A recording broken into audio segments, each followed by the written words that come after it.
آپ نے فرمایا تم 6 باتوں کی مجھے ضمانت دے دو، میں تمہیں جنت کی ضمانت دیتا ہوں۔ 6 کام تم کرو، بات کرو تو سچ بولو، وعدہ کرو تو پورا کرو، امانت رکھی جائے تو ادا کرو، خیانت نہ کرو، ہاں اپنے ہاتھوں کو روکے رکھو، کسی پہ ظلم نہ کرنا، اپنی آنکھوں کی حفاظت کرو، اپنی شرمگاہ کی حفاظت کرو، یہ 6 کام تم کر لو تو میں جنت کی ضمانت میں تمہیں دیتا ہوں۔ ایمان ہوگا تو پھر آدمی کے اندر احساس ہوگا کہ نہیں، جیسے بکرا حلال اور کتا حرام۔ اب یہ حلال حرام صرف بکرے کتے میں نہیں ہے، ہر چیز میں حلال حرام ہے، ہر چیز میں حلال ہے۔ اب کوئی آدمی کتے کا گوشت نہیں کھائے گا کیونکہ حرام ہے، توبہ، رشوت کا پیسہ کھا رہا ہے، چوری کا پیسہ ہے بھائی، جیسے کتا حرام ہے نا، یہ حرام کے پیسوں سے بکرے کا گوشت بھی کیا ہے؟ حرام ہے۔ بیت اللہ کا غلہ پکڑ کے ایک آدمی چیخ رہا ہے یا رب یا رب، اللہ فرماتے دعا کہاں سے قبول کروں؟ کھانا تو حرام ہے، پینا تو حرام ہے، لباس تو حرام ہے۔ آپ نے فرمایا برکت والی کمائی، پاکیزہ کمائی کس کی ہوگی؟ 7 باتیں بتائیں آپ نے کہ برکت اور پاکیزہ کمائی، کہ جب بات کریں تو سچ بولیں، وعدہ کریں تو پورا کریں، امانت رکھی جائے تو ادا کریں، جب سودا بیچیں تو بلا وجہ تعریفیں نہ کریں، جب سودا خریدیں تو خام خواہ اس میں عیب نہ نکالیں، نقص نہ نکالیں، جب کسی کا حق دینا ہے تو ٹال مٹول نہ کریں، جب کسی سے حق لینا ہے تو سختی نہ کریں۔ جس کے کاروبار میں یہ 7 باتیں ہیں، اس کا کاروبار برکت والا ہوگا، پاکیزہ ہوگا۔ بھائی یہ چھوٹی سی زندگی یہ جا رہی ہے بڑی تیزی سے، عقل مند ہے جو زندگی کے مقصد کو پہچانے۔ مقصد زندگی 3 چیزیں ہیں سمجھنے کی، سمجھانے کی: مقصد زندگی، ضروریات زندگی اور خواہشات زندگی۔ مقصد زندگی جس پر آدمی اپنی جان لگاتا ہے، دل دماغ لگاتا ہے، صبح شام لگاتا ہے، دن رات لگاتا ہے۔ ضروریات زندگی جس میں آدمی بقدر ضرورت لگتا ہے، بوقت ضرورت لگتا ہے۔ خواہشات زندگی جس کی حد ہی نہ ہو، حد ہی نہ ہو۔ آدمی کی خواہش ہے میں زندہ رہوں، آدمی کی خواہش ہے میں جوان رہوں، آدمی کی خواہش ہے میں تندرست رہوں، آدمی کی خواہش ہے۔ اب یہ خواہشات زندگی دنیا میں نہیں پوری ہو سکتی، کیوں کہ دنیا کا ظرف چھوٹا ہے اور خواہشات کیا ہیں؟ بہت زیادہ ہیں۔ دنیا کی زندگی محدود ہے، انسان کی خواہشات جو ہیں وہ لامحدود ہیں، تو لامحدود خواہشات اس محدود زندگی میں پوری نہیں ہو سکتی۔ خواہشات پوری کرنے کی جگہ تو جنت، خواہشات پوری کرنے کی جگہ کیا ہے؟ جہاں خواہشات پوری، جہاں دودھ کی نہریں، بوتلیں کیوں بھائی، بالٹیاں نہیں، دودھ کی کیا ہے؟ نہریں، شہد کی نہریں، پانی کی نہریں، شراب کی 4 قسم کی نہریں ہیں جنت میں، اللہ فرما رہے ہیں قرآن میں، اور 4 قسم کے اعلانات ہیں جنت میں۔ زندہ رہو گے کبھی موت نہیں، جوان رہو گے کبھی بڑھاپا نہیں، خوش رہو گے کبھی غم نہیں، اور تندرست رہو گے کبھی بیماری۔ یہ دنیا میں ہو ہی نہیں سکتا، یہ تو جنت ہے۔ تو خواہشات زندگی جنت میں پوری ہوں گی۔ آدمی یہاں مالدار بن سکتا ہے، بڑا افسر بن سکتا ہے، 10 کنال کا بنگلہ بنا سکتا ہے، 10 پلاٹ خرید سکتا ہے، 10 فیکٹریاں لگا سکتا ہے، 10 ڈگریاں لے سکتا ہے، 10 دکانیں بنا، لیکن ہمیشہ زندہ رہے، ہمیشہ جوان رہے، ہمیشہ خوش رہے، ہمیشہ تندرست رہے، یہ نہیں ہو سکتا، یہ نہیں ہو سکتا۔ تو خواہشات زندگی کے لیے جنت، اور ضروریات زندگی 5 ہیں، اس میں بقدر ضرورت لگنا ہے۔ وہ ضروریات زندگی 5 کیا ہیں؟ کھانا ہے، لباس ہے، مکان ہے، شادی ہے، سواری ہے، یہ بقدر ضرورت، یہ نہیں کہ کھائی جا رہے کھائی جا رہے کھائی جا رہے۔ بعض لوگ اتنا کھاتے ہیں کہ کھانے کو ہضم کرنے کے لیے بھی کچھ کھاتے ہیں، بیماریاں زیادہ کھانے سے کہ کم کھانے سے۔ حضرت عائشہ رضی اللہ عنہا فرماتی ہیں ایک چاند اور دوسرا چاند اور تیسرا چاند چڑھ جاتا تھا، یعنی 2 ماہ مسلسل گزر گئے، ہمارے گھروں میں آگ نہیں جلتی تھی، چولہا نہیں جلتا تھا۔ پوچھا گزارا کیسے ہوتا تھا؟ فرمایا کھجور کھاتے تھے اور پانی پی لیتے تھے۔ 2 مہینے زور لگ گیا کھانوں پر، دوسرا زور لگ گیا کس پر؟ کپڑوں پر۔ توبہ توبہ توبہ۔ الماریاں خالی ہیں کہ بھری ہوئی ہیں بھائی؟ الماریاں کیا ہیں؟ بھری ہوئی ہیں نا۔ تو مستورات کو پہلی فکر پتہ کیا ہوتی ہے؟ الماری میں جگہ نہیں ہے، کیا پریشانی الماری میں؟ اور دوسری پریشانی ہوتی ہے پہننے کو کپڑے بھی نہیں ہے۔ تو الماری کس سے بھری ہے؟ ہوا سے نہیں، ڈیزائن پرانے ہو گئے۔ ڈیزائن کیا ہو گئے؟ حضرت عائشہ رضی اللہ عنہا نے 70,000 درہم تقسیم کیے، کتنے؟ 70,000 درہم تقسیم کیے، اور اس وقت حضرت عائشہ رضی اللہ عنہا کی کپڑوں پر پیوند لگے ہوئے تھے۔ حضرت عمر رضی اللہ عنہ امیر المومنین ہیں، خطبہ دے رہے ہیں ممبر پہ، اور کپڑوں پر پیوند لگے ہوئے۔ زور غلط جگہ لگ رہا ہے کپڑوں پر۔ تیسرا زور لگ رہا ہے کس پر؟ تعمیرات پر۔ کس پر لگ رہا ہے؟ حضور صلی اللہ علیہ وسلم نے فرمایا قیامت کی نشانی ہے اونچی اونچی عمارتیں بنیں گی، بڑے بڑے پلازے بنیں گے. یہ کس کی نشانی ہے؟ فرمایا جب آدمی کے مال میں برکت نہیں رہا کرتی تو تعمیرات پر لگ جاتا ہے. اور چوتھا زور لگ رہا ہے شادی پر. یہ ضرورت ہے، کھانا ضرورت ہے، لباس ضرورت ہے، مکان ضرورت ہے، شادی ضرورت ہے. شریعت کا مزاج ہے شادی کیا ہو؟ سادی ہو، سستی ہو، آسان ہو، جلدی ہو. شیطانی مزاج شادی مہنگی ہو، مشکل ہو، اور رواج کے ساتھ اور تاخیر کے ساتھ. آج شادیاں سستی ہیں کہ مہنگی ہیں؟ آسان ہے کہ مشکل ہے؟ جلدی ہو رہی کہ دیر سے ہو رہی؟ حدیث میں آتا ہے بچہ بالغ ہو جائے تو اس کی شادی کرو. بچہ بالغ ہو جائے تو کیا کرو؟ عبد الرحمن بن عوف رضی اللہ عنہ کی شادی ہوئی اور حضور اکرم صلی اللہ علیہ وسلم کو پتہ بھی نہیں، کپڑوں پہ خوشبو لگی ہوئی دیکھی. فرمایا عبد الرحمن یہ کیسی خوشبو ہے؟ عرض کی حضور نے شادی کی ہے. آج شادی پہ ایک بڑی لمبی فہرست بنتی ہے کہ یہ بھی کرنا ہے، یہ بھی کرنا ہے، یہ بھی کرنا ہے، یہ بھی کرنا ہے، یہ بھی کرنا ہے، یوں بھی کرنا ہے. یہ کیوں کر رہے ہیں؟ یہ کیوں کر رہے ہیں؟ اس کا جواب پتہ کیا ہوتا ہے؟ یہ سب کچھ کرنا پڑتا ہے. کیا جواب ہے؟ یہ سب کچھ. ان سے پوچھو بھئی یہ سب کچھ کیوں کرنا پڑتا ہے؟ انہیں کہا آپ کو پتہ نہیں ہے، کرنا پڑتا ہے. تو ضروریات زندگی 5 ہیں: کھانا ہے، لباس ہے، مکان ہے، شادی اور سواری. صحابہ کا ایک سفر ایسا تھا کہ پاؤں میں جوتا بھی نہیں تھا، ننگے پاؤں، کپڑے پھاڑ پھاڑ کے پاؤں پہ لپیٹے، پاؤں زخمی ہو رہے تھے. اس کا نام بنا غزوہ ذات الرقاع. تو تبلیغ میں کیا کہہ رہے ہیں کہ دیکھو بھائی ضروریات زندگی 5 ہیں، اس میں بقدر ضرورت لگ رہا ہے. خواہشات زندگی وہ تو جنت میں پوری ہوں گی. مقصد زندگی اللہ کا دین زندہ ہو، اس پر زور لگے. کیسے سب اللہ کو پہچانے، اللہ کی مانے، نمازیں زندہ ہو جائیں، دین سیکھنے کا شوق، اخلاق اچھے ہو جائیں، معاملات صاف ستھرے ہو جائیں، کمائیاں پاکیزہ ہو جائیں. ایک ہے مقصد زندگی، ایک ہے ضروریات زندگی، اور ایک ہے خواہشات زندگی. کیا کہا؟ ایک ہے مقصد زندگی اور ایک ہے ضروریات زندگی اور ایک ہے خواہشات زندگی. آج خلط ملط ہو گیا، گنجل، پتہ نہیں، سمجھ میں نہیں آ رہا مقصد کیا ہے، ضروریات کیا ہے اور خواہشات کیا ہے، پتہ ہی نہیں لگ رہا ہے. مقصد زندگی کہتے ہیں جس پر آدمی اپنی صلاحیت لگاتا ہے، اپنی قوت لگاتا ہے، اپنا دل دماغ لگاتا ہے، اپنی صبح شام لگاتا ہے، جس پر آدمی اپنے آپ کو کھپا دیتا ہے، تھکا دیتا ہے، جس کے لیے آدمی اپنا سب کچھ قربان کر دیتا ہے. ہاں، جس کو آدمی زیادہ بولتا ہے، زیادہ سنتا ہے، زیادہ سوچتا ہے، جس کے لیے زیادہ سفر کرتا ہے، جس کے لیے آدمی زیادہ دعائیں مانگتا ہے، اور جس کے نفع پر بڑی خوشی اور جس کے نقصان پر بڑا صدمہ، یہ ہوتا ہے مقصد زندگی. یہ کیا ہوتا ہے؟ اور ضروریات زندگی کہتے ہیں جس میں آدمی بقدر ضرورت لگتا ہے، بوقت ضرورت لگتا ہے. بقدر ضرورت، بوقت ضرورت جس میں لگا جائے وہ ہے ضروریات زندگی. ہاں، اور خواہشات زندگی اس کی تو حد ہی کوئی نہیں، اس کی تو حد ہی کوئی نہیں. آدمی کی خواہش ہے میں جوان رہوں، آدمی کی خواہش ہے میں زندہ رہوں، آدمی کی خواہش ہے میں تندرست رہوں، آدمی کی خواہش ہے میں خوش رہوں. یہ نہیں کہ 10 سال خوش رہوں پھر پریشان ہو جاؤں، 20 سال میں تندرست رہوں پھر بیمار ہو جاؤں. نہیں، وہ چاہتا ہے میں ہمیشہ خوش رہوں، ہمیشہ جوان رہوں، ہمیشہ تندرست رہوں. تو خواہشات زندگی جو ہیں وہ دنیا میں پوری نہیں ہو سکتی.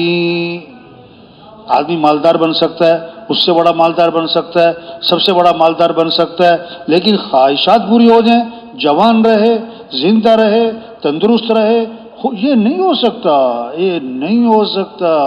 ہاں، 1 کلو برتن میں 5 کلو پانی آ ہی نہیں سکتا. برتن ہی چھوٹا ہے اور بڑا ہی نادان ہے وہ شخص جو 1 کلو برتن میں 5 کلو پانی ڈالنے کی کوشش میں لگا ہوا ہے. 4 کلو بھی نہیں آ سکتا، 3 بھی نہیں، 2 بھی نہیں، 1.5 بھی نہیں، 1.25 بھی نہیں آ سکتا بھائی، برتن ہی چھوٹا ہے. ہاں، خواہشات پوری کرنے کے لیے تو اللہ نے جنت بنائی. اب رہ گئی 2 چیزیں، ضروریات زندگی، مقصد زندگی. ضروریات زندگی کیا ہیں؟ 5. ضروریات زندگی کیا ہیں؟ 5. کھانا ہے، لباس ہے، مکان ہے، شادی ہے، سواری ہے. یہ ضروریات زندگی ہیں، یہ ضروریات زندگی ہیں. اس میں بقدر ضرورت لگنا ہے. ہاں، مقصد زندگی کیا ہے؟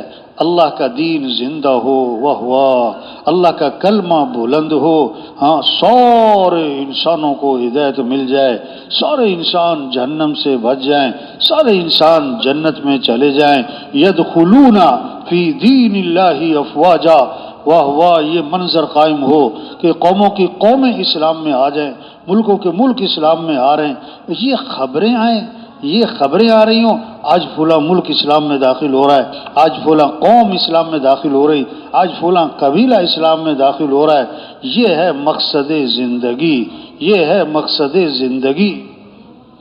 اب دیکھو نا، اب ہم جتنے بیٹھے ہوئے ہم ہیں، اب کسی کی زندگی کے 30 سال گزر گئے، کسی کے 40 سال گزر گئے، کسی کے 50 سال گزر گئے، 60 سال گزر گئے، اوہو ہماری صلاحیت کہاں لگی؟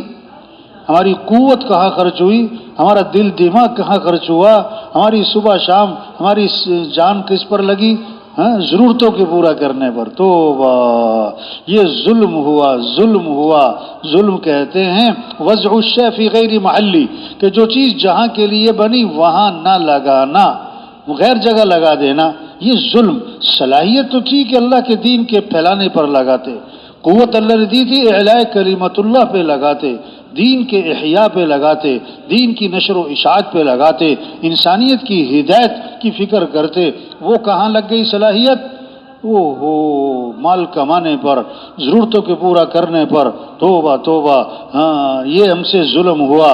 اور ظالم کی دعا قبول نہیں ہوتی، ظالم کی دعا قبول، ہاں جب امر بالمعروف چھوڑ دیں گے، نہی عن منکر چھوڑ دیں گے، اب دعائیں مانگیں گے، دعائیں قبول نہیں ہوں گی۔ یہ سوال کر رہے ہوں گے، ان کا سوال پورا نہیں کیا جائے گا، یہ بڑی مدد مانگ رہے ہوں گے، ان کی مدد نہیں ہوگی، کام چھوڑا ہوا ہے۔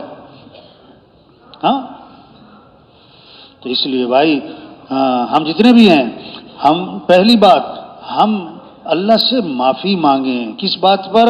کہ ہماری صلاحیت غلط جگہ لگی، ہماری قوت غلط جگہ خرچ ہوئی، ہاں یہ ہم سے ظلم، ہم سے بڑا قصور ہوا، اس پر اللہ سے معافی مانگیں۔ اور جو بقیہ زندگی، اس کے بارے میں عزم کریں کہ بقیہ زندگی کو اللہ کے دین کے پھیلانے پر لگائیں گے انشاءاللہ۔ ہاں یہ جذبہ ہو، عزم ہو، شوق ہو۔ ہاں اب سب سے پہلے جیسے عمارت بنانی ہے، سب سے پہلے بنیاد ہے، بنیاد ہے، بنیاد ہے۔ جیسے زمیندارہ کرنا ہے، بیج ڈالنا ہے، اس سے پہلے زمین کو تیار کرنا ہے، ہموار کرنا ہے، نرم کرنا ہے۔ تو تبلیغ میں سب سے پہلے محنت وہ کس کی ہے؟ ایمان بنے۔ سب ایمان والے ہیں، ایسی بات نہیں کہ ایمان نہیں ہے، ایمان ہے لیکن کمزور ہے، کمزور ہے، اس کو مضبوط کرنا۔ کچا ہے، کچا ہے، اس کو پکا کرنا، اس کو پکا کرنا ہے۔ ہاں ایمان، جیسے پیسے تو ہیں لیکن اتنے کے پیسے ہیں کہ بس سائیکل خرید سکتا ہے، پیسے زیادہ آئیں گے بھئی موٹر سائیکل خریدے گا، اور زیادہ پیسے آئیں گے بھئی گاڑی خریدے گا۔ اب ریڑی والے کو، گدھا ریڑی والے کو کوئی پیسے والا نہیں کہتا، حالانکہ پیسے تو ہیں۔ ہاں تو ایمان تو ہے لیکن آج ایمان کمزور ہے، اس کو نیکی پہ کھڑا نہیں کر رہا ہے، اسے گناہ سے روک نہیں پا رہا ہے۔ اس لیے صحابہ نے فرمایا تعلمنا الایمان ثم تعلمنا القرآن، پہلے ہم نے ایمان سیکھا پھر ہم نے قرآن سیکھا۔ ہاں محنت تبلیغ میں ایمان کو مضبوط کرنا ہے۔ ایمان کس چیز کا نام؟ کہ دل میں یہ بات اتر جائے، دل میں یہ بات اتر جائے کہ اس ساری کائنات کے نظام کو چلانے والا کون ہے؟ اللہ۔ ہاں سب محتاج ہیں اور صمد کون؟ اللہ۔ سب ضعیف ہیں اور قوی کون؟ اللہ۔ سب عاجز ہیں اور قادر کون؟ اللہ۔ سب مخلوق ہیں اور خالق کون؟ اللہ۔ سب محکوم ہیں، حاکم کون؟ اللہ۔ سب ضعیف ہیں، قوی کون؟ اللہ۔ کچھ نہ تھا کائنات میں، کون تھا؟ اللہ۔ اور پھر کچھ نہ رہے گا اور کون رہ جائے گا؟ اللہ۔ اول بھی کون؟ اللہ۔ آخر بھی کون؟ اللہ۔ ظاہر بھی کون؟ اللہ۔ باطن بھی کون؟ اللہ۔ تو ہمارا مطلوب کون ہے؟ ہمارا مقصود کون ہے؟ ہمارا معبود محبوب کون ہے؟ ہاں، یہ ہے کلمہ لا الہ الا اللہ۔ کیا مطلب؟ لا مطلوب الا اللہ، لا مقصود الا اللہ، لا معبود الا اللہ، لا محبوب الا اللہ۔ مطلوب بھی کون؟ اللہ۔ مقصود بھی کون؟ اللہ۔ معبود بھی کون؟ اللہ۔ محبوب بھی کون؟ ہاں، جسے اللہ ملا اسے سب کچھ ملا، اور جسے اللہ ہی نہ ملا اسے کچھ بھی نہ ملا۔ ہاں، تو اے دنیا کے انسانوں، اے دنیا کے تاجروں، اے دنیا کے زمینداروں، اے دنیا کے سرداروں، اے دنیا کے مالداروں، اے دنیا کے حکمرانوں، دوڑ لگاؤ کس کی طرف؟ ہاں، مال کی طرف نہیں، مال والوں کی طرف نہیں، حکومتوں کی طرف نہیں، حکومت والوں کی طرف نہیں، بلکہ دوڑ لگاؤ کس کی طرف؟ اللہ کی طرف۔ حکومت والے بھی دوڑ لگائیں کس کی طرف؟ مال والے بھی دوڑ لگائیں کس کی طرف؟ ہاں، منزل پر پہنچنے کے لیے رفتار تیز کرنا زیادہ ضروری ہے کہ رخ صحیح کرنا زیادہ ضروری ہے؟ رفتار بہت تیز ہے، رخ غلط ہے، کبھی بھی منزل پہ نہیں پہنچے گا۔ رفتار بہت آہستہ ہے اور رخ صحیح ہو گیا تو منزل پر پہنچ جائے گا۔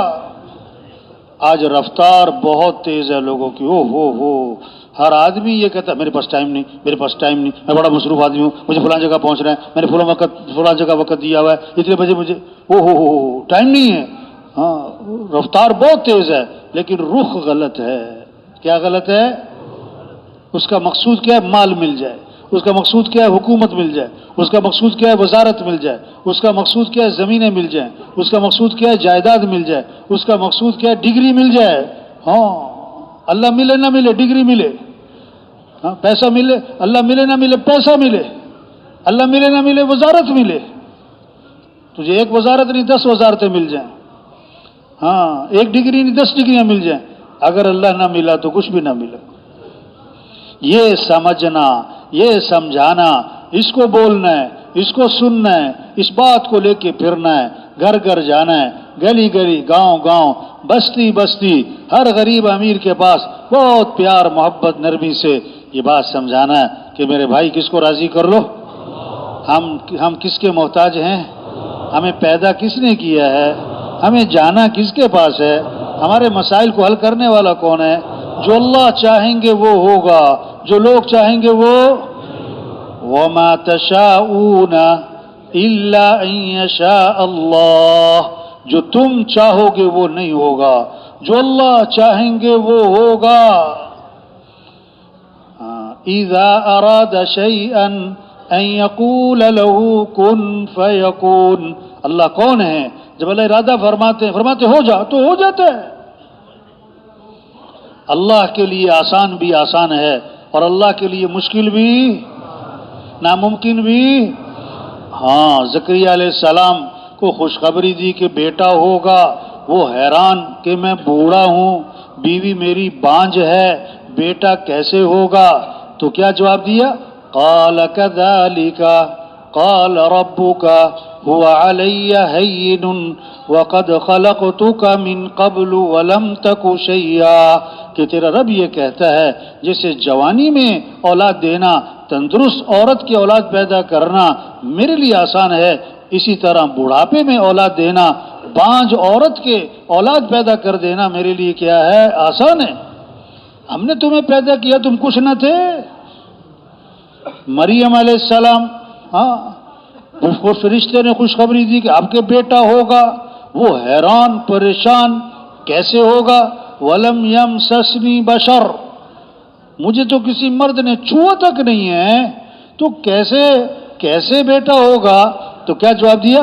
قَالَ كَذَلِكِ قَالَ رَبُّكِ هُوَ عَلَيَّ هَيِّنٌ، تیرا رب یہ کہتا ہے جیسے خامن کے ذریعے اولاد دینا میرے لیے آسان، بغیر خامن بغیر مرد کے چھوئے بھی اولاد پیدا کرنا میرے لیے کیا ہے؟ آسان ہے۔ ہاں، اللہ تو کسی کے محتاج نہیں ہے. اللہ جو چاہتے اپنی قدرت سے کرتے ہیں. اللہ قدیر ہیں. ان اللہ علی کل شیء قدیر. کتنی جگہ یہ بات ہے کہ بے شک اللہ ہر چیز پر قدرت والا ہے. حفاظت کرنے والا کون ہے؟ ابراہیم علیہ السلام کی حفاظت کہاں کی؟ آگ میں. واہ واہ کیا اللہ کی قدرت. یونس علیہ السلام کی حفاظت کہاں کی؟ مچھلی کے پیٹ میں. ہاں. موسیٰ علیہ السلام کی حفاظت کہاں کی؟ فرعون کے گھر میں. ہاں. وَأَوْحَيْنَا إِلَىٰ أُمِّ مُوسَىٰ أَنْ أَرْضِعِيهِ. ہزاروں بچوں کو قتل کر دیا. کس لیے؟ موسیٰ علیہ السلام کو قتل کرنے کے لیے. اب موسیٰ علیہ السلام کی والدہ گھبرا رہی کہ آئے گی فوج پولیس فرعون کی قتل کر دے گی میرے بچے کو. اور اللہ کیا فرما رہے ہیں؟ بچے کو دودھ پلاتی رہو. فَإِذَا خِفْتِ عَلَيْهِ فَأَلْقِيهِ فِي الْيَمِّ وَلَا تَخَافِي وَلَا تَحْزَنِي إِنَّا رَادُّوهُ إِلَيْكِ وَجَاعِلُوهُ مِنَ الْمُرْسَلِينَ. اگر تمہیں بچے پر خوف ہو نا. اب عقل کا تقاضا تو یہ تھا کہ یوں کہا جاتا گھر میں چھپا لیتی, صندوق میں بند کر لیتی. نہیں اللہ نے فرمایا اگر خوف ہے بیٹے پر تو اس کو کیا ہے دریا میں ڈال دینا اس کو. اور ڈرنا نہیں گھبرانا نہیں. کیوں؟ انا رادوہ الیک. بے شک ہم اس کو تمہارے پاس واپس لوٹانے والے ہیں. اور آگے خوشخبری دے دی ہم تو اس کو آگے جا کے رسول بنانے والے ہیں. اللہ ہیں قدرت والے. اللہ کون ہے؟ اللہ قدرت والے ہیں. اللہ قدیر کیسے؟ اسی زمین سے میٹھی کھجور اور اسی زمین سے کڑوی مرچ. یہ کیا ہے؟ اللہ کی قدرت کی نشانی. کیسے مرغی سے انڈا اور انڈے سے چوزا. یہ بند انڈا, نہ کوئی دروازہ سوراخ. یہ بند انڈے میں چوزے کی چونچ کس نے بنائی؟ چوزے کی زبان کس نے بنائی؟ چوزے کی چھوٹی چھوٹی آنکھیں کس نے بنائی؟ آنکھوں کو آنکھوں کی جگہ پر فٹ کس نے کیا؟ اللہ قدیر قدرت والے ہیں. کیسے بھینس میں دودھ وہ گندا پانی پیا, سبز یا خشک چارہ کھایا. یہ سفید رنگ کا دودھ کس نے بنایا؟ اس میں گوبر بھی پیشاب بھی خون بھی. گوبر پیشاب خون کے درمیان میں سے سفید رنگ کا دودھ کون نکال رہا ہے؟ وَإِنَّ لَكُمْ فِي الْأَنْعَامِ لَعِبْرَةً. یہ عبرت کی چیزیں ہیں, اس میں غور کرو غور کرو. یہ دودھ کیسے آ رہا ہے؟ یہ کیسے دودھ بنا ہے؟ یہ رنگ, یہ ذائقہ, یہ خوشبو, یہ غذائیت. پھر اسی دودھ سے مکھن اور اسی دودھ سے ملائی اور اسی دودھ سے دہی اور اسی دودھ سے گھی اور اسی دودھ سے پنیر اور اسی دودھ سے کیا کچھ بن رہا ہے. یہ اللہ کی قدرت کی نشانی ہے.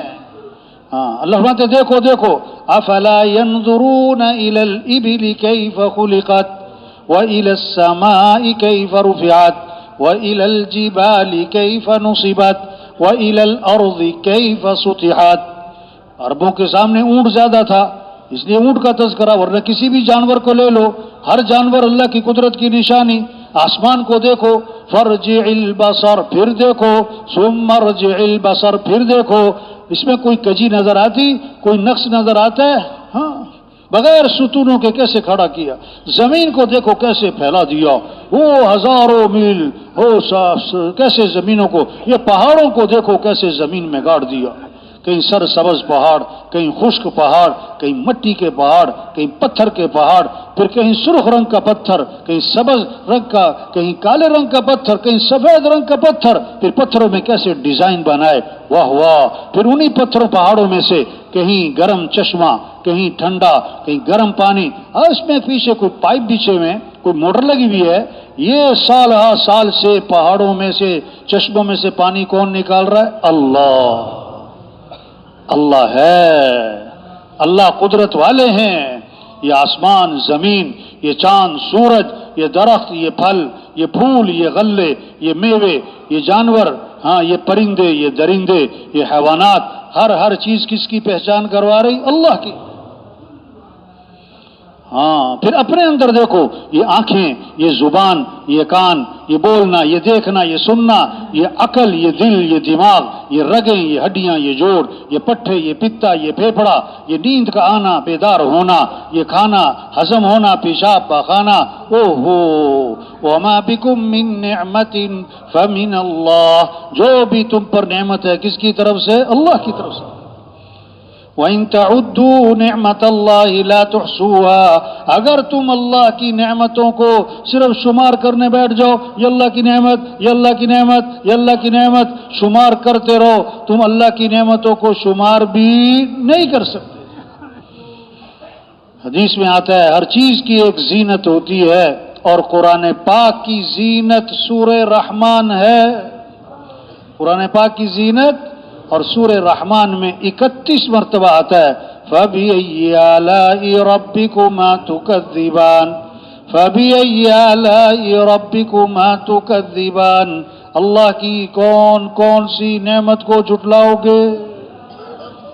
اللہ کی کون کون سی نعمت کو جھٹلاؤ گے؟ ایک آدمی کو دیکھا، ہاتھ میں روئی، قریب میں پانی کا پیالہ، اس میں پانی، ہر تھوڑی دیر بعد روئی پانی میں بھگو رہا ہے، اور پھر اس روئی کو منہ میں پھیر رہا ہے اور منہ کو تر کر رہا ہے۔ ارے بھائی یہ کیا کر رہے؟ بہت دیر سے ہم دیکھ رہے، یہ کیا کر رہے اب اتنی دیر سے؟ اس نے کہا مجھے ایک بیماری لگی ہے، کیا کہ میرے منہ میں تھوک نہیں پیدا ہوتا، مجھے ہر تھوڑی دیر بعد منہ کو تر کرنا ہوتا ہے، ورنہ منہ خشک ہو جاتا ہے، میں بول بھی نہیں سکتا۔ اب 30 سال عمر ہے، 40 سال، 50 سال، یہ منہ میں تھوک کون پیدا کر رہا ہے؟ اللہ۔ آنکھوں میں تری کون پیدا کر رہا ہے؟ اللہ۔ یہ پلکوں کے بال کس نے بنائے؟ یہ سر کے بال بڑھ رہے، یہ مونچھوں کے بال بڑھ رہے، یہ داڑھی کے بال بڑھ رہے، یہ پلکوں کے بھووں کے بال کیوں نہیں بڑھتے بھائی؟ اگر یہ پلکوں کے بال بھی بڑھتے اور روزانہ چھری کینچی مارنی پڑتی تو کتنا خطرہ تھا کہ آنکھ میں کینچی لگ جائے۔ اب بچہ پیدا ہوا، اب آنکھیں بھی ہیں ماشاءاللہ، ہاتھ بھی، پاؤں بھی، سب کچھ، لیکن دانت نہیں ہیں، دانت نہیں ہیں۔ اگر پیدائشی طور پر دانت ہوتے تو ماں دودھ کیسے پلاتی؟ ماں دودھ کیسے پلاتی؟ اب جب دودھ چھڑانے کا وقت آیا تو دانت کون نکال رہا ہے؟ اللہ۔ پھر دانت جب اپنی مقدار کو پہنچ گئے تو بڑھنے سے کس نے روک دیا؟ ناخن بڑھ رہے، بال بڑھ رہے۔ اگر دانت بھی روز بڑھتے تو روزانہ ریتی پھیرنی پڑتی دکان اپنے دانتوں پہ۔ استغفر اللہ۔ ہاں وہ الذی صورکم فاحسن صورکم، جس نے اللہ نے تمہاری شکل بنائی اور دیکھو کیسی خوبصورت شکل بنائی۔ ہاں اللہ کو پہچاننا، اللہ ہے۔ ہاں دو ہو تو تیسرا کون؟ اللہ۔ اکیلے ہو تو دوسرا کون؟ اللہ۔ اندھیرے میں اجالے میں کون دیکھ رہا ہے؟ زور سے بولو یا آہستہ، کون سن رہا ہے؟ وہ علیم جاننے والا، سمیع سننے والا، بصیر دیکھنے والا، قدیر قدرت والا۔ ہاں اس اللہ کی عظمت دل میں اتر جائے۔ بچہ پیدا ہوا، سب سے پہلا جملہ کان میں کیا ڈالا؟ اللہ اکبر، اللہ اکبر۔ سب سے بڑا کون ہے؟ اللہ۔ سب سے بڑا کون ہے؟ اللہ۔ ہاں سب سے پہلی آواز ہر گاؤں، ہر بستی میں صبح ہی صبح اندھیرا سناٹا، پہلی آواز کیا گونجی ہے؟ اللہ اکبر، اللہ اکبر۔ 12 مہینے ہیں، سال کے 12 مہینے ہیں، اور اذان کے 12 کلمات ہیں، اور یہ 12 کلمات 12 مہینے ہر وقت دنیا میں گونج رہے ہیں۔ کوئی وقت ایسا نہیں کہ اذان نہ ہو رہی ہو، کہیں فجر کی اذان ہے، کہیں ظہر، کہیں عصر، کہیں مغرب، کہیں عشاء، اور ہر اذان کی ابتدا کون سے لفظ سے ہے؟ اللہ، اور اذان کی انتہا کون سے لفظ پہ؟ اللہ، لا الہ الا اللہ۔ ہر وقت دنیا میں نمازیں ہو رہی، اور نماز کی ابتدا کون سے لفظ سے؟ اللہ، اللہ اکبر، اور نماز کی انتہا کون سے لفظ پہ؟ اللہ، السلام علیکم ورحمت اللہ۔ ہاں یہ اللہ دل میں آئے، دل میں، دل میں۔ یہ دل کس لیے؟ کہ اللہ کی عظمت، اللہ کی محبت، والذین آمنوا اشد حبا للہ، جو ایمان والے ہوتے ہیں انہیں سب سے زیادہ محبت کس سے ہوتی ہے؟ اللہ سے۔ ہاں، ساری کائنات کے نظام کو چلانے والا کون؟ تو کس سے مانگنا ہے؟ وقال ربکم ادعونی استجب لکم، تمہارا رب یہ کہتا ہے میرے سے مانگو، میں تمہاری مانگ کو کیا کروں گا؟ قبول کروں گا۔ محبت کرنی تو کس سے؟ اللہ سے۔ مانگنا ہے تو کس سے؟ اللہ سے۔ راضی کرنا ہے تو کس کو؟ ورضوان من اللہ اکبر ذالک هو الفوز العظیم، اللہ کو راضی کرنا یہ بہت بڑی بات، یہی تو سب سے بڑی کامیابی ہے۔ اے دنیا کے تاجروں، زمینداروں، مالداروں، حکمرانوں، کامیابی کس کا نام؟ اللہ کو پا لینا، اللہ کا ساتھ ہو جانا، اللہ کا مل جانا، اللہ کا راضی ہو جانا، یہ کامیابی ہے۔ اور ناکامی کس کا نام ہے؟ اللہ کو کھو دینا، اللہ کا ناراض ہو جانا، اللہ کا ساتھ چھوٹ جانا، یہ ناکامی ہے۔ سب کامیابی چاہتے ہیں، سب ناکامی سے بچنا چاہتے ہیں۔ تبلیغ کیا ہے؟ اس پیغام کو لے کے پھرنا ہے کہ اے دنیا کے مالداروں، اے دنیا کے انسانوں، حکمرانوں، کامیابی کس کا نام ہے؟ اللہ کو پا لینا۔ ناکامی کس کا نام ہے؟ اللہ کو کھو دینا۔ ہمارا مطلوب اللہ ہے، ہمارا مقصود اللہ ہے، ہم اللہ کے محتاج ہیں۔ جو اللہ چاہیں گے وہ ہوگا، جو لوگ چاہیں گے وہ نہیں ہوگا۔ کسی کے ہاتھ میں کچھ نہیں، تو کس کو راضی کرو؟ کس کی طرف دوڑ لگاؤ؟ کس سے امیدیں لگاؤ؟ ہاں، حضور صلی اللہ علیہ وسلم درخت کے نیچے آرام فرما رہے ہیں، آپ کی تلوار لٹکی ہوئی ہے، ایک کافر یہودی آتا ہے، تلوار ہاتھ میں لیتا ہے، آپ کی آنکھ کھولی، اب وہ آگے سے کہتا ہے من یمنعک منی، آج آپ کو میرے سے کون بچائے گا؟ آپ نے فرمایا اللہ۔ کون بچائے گا؟ فسقط السیف من یدہ، تلوار اس کے ہاتھ سے چھوٹ گئی۔ آپ نے تلوار اٹھا لی، آپ نے فرمایا تو بتا کہ اب تجھے کون بچائے گا؟ اس نے کہا آپ تو بڑے بھلے آدمی ہیں، بھلے آدمی ہیں۔ آپ نے فوراً دعوت دی۔ داعی کا جذبہ انتقام کا نہیں ہوتا، داعی کا جذبہ ہدایت کا ہوتا ہے، داعی کا جذبہ دعوت کا ہوتا ہے۔ آپ غار میں جا کے چھپے ہیں، غار میں جا کے چھپے ہیں، حضرت ابو بکر رضی اللہ عنہ ساتھ ہیں، مشرکین مکہ تلاش کرتے پھر رہے ہیں، تلاش کرتے کرتے غار تک جا پہنچے۔ ابو بکر رضی اللہ عنہ نے دیکھ لیا کہ وہ سامنے چلے آ رہے ہیں، گھبرا گئے۔ آپ نے فرمایا لا تحزن، ابو بکر گھبرانا نہیں۔ کیوں؟ ان اللہ معنا، بے شک اللہ ہمارے ساتھ ہے۔ کون ہمارے ساتھ ہے؟ اللہ۔ کیسی خوبصورت بات فرمائی، ما ظنک باثنین اللہ ثالثہما، ان دو کے بارے میں تیرا کیا گمان، جن کا تیسرا کون؟ اللہ، جن کا تیسرا کون؟ اللہ۔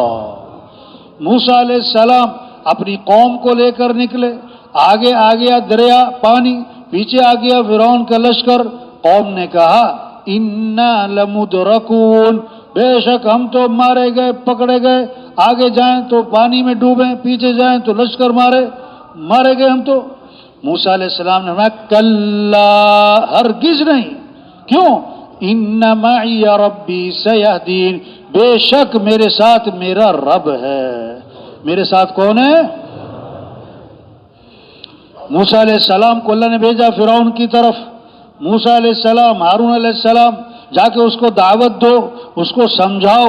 اب اس کے پاس حکومت، اس کے پاس فوج، اس کے پاس پولیس، اس کے پاس اسلحہ، اس کے پاس سب کچھ، سارے اسباب اس کے پاس ہیں، ساری ظاہری طاقتیں اس کے پاس ہیں، اور موسیٰ علیہ السلام خالی ہاتھ۔ اللہ فرما رہے ہیں جاؤ جا کے سمجھاؤ، اور آگے فرمایا موسیٰ ہارون سے کہ دیکھو گھبرانا نہیں ہے، ڈرنا نہیں ہے۔ کیوں نہیں ڈرنا؟ اننی معکما اسمع و ارا، میں خود تمہارے ساتھ ہوں، میں خود تمہارے ساتھ ہوں۔ ہاں یہ بات دلوں میں اتر جائے، یہ بات دلوں میں اتر جائے کہ ہمیں کس کو راضی کرنا ہے، ہمارے مسئلے کون حل کرے گا، ہمیں خوشیاں کون دے گا، پریشانیوں سے کون بچائے گا، ہمیں عزت کون دے گا، ہماری حفاظت کون کرے گا، ہمیں رزق کون دے گا، شفا کون دے گا. ہاں تو کس کو راضی کرنا ہے؟ مشکل کشا کون؟ اللہ. حاجت روا کون؟ اللہ. ضرورتوں کو پورا کرنے والا کون؟ اللہ. اب اللہ کو ساتھ لینے کا راستہ حضرت محمد مصطفیٰ صلی اللہ علیہ وسلم کی اتباع ہے. یہ ہے کلمہ لا الہ الا اللہ محمد الرسول اللہ. محمد صلی اللہ علیہ وسلم اللہ کے رسول ہیں. کیا مطلب؟ یہ ہے نمونہ، ان کی اتباع کرو، ان کا دامن پکڑو. یہ ہے کامیاب ترین ہستی. کامیابی چاہیے تو نبی کے پیچھے پیچھے پیچھے چل پڑو. یہ ہیں سب سے زیادہ عزت والے. عزت چاہیے تو نبی کی اتباع کرو. لقد کان لکم فی رسول اللہ اسوۃ حسنہ. یہ ہیں سب سے بہترین نمونہ ہیں. ان کنتم تحبون اللہ فاتبعونی. اگر اللہ کو پانا ہے، اگر اللہ تک پہنچنا ہے، اگر تمہیں اللہ سے محبت ہے، اگر وہی تمہارا مطلوب ہے تو پھر اتباع کس کی؟ حضرت محمد صلی اللہ علیہ وسلم کی اتباع کرنی ہے. ہاں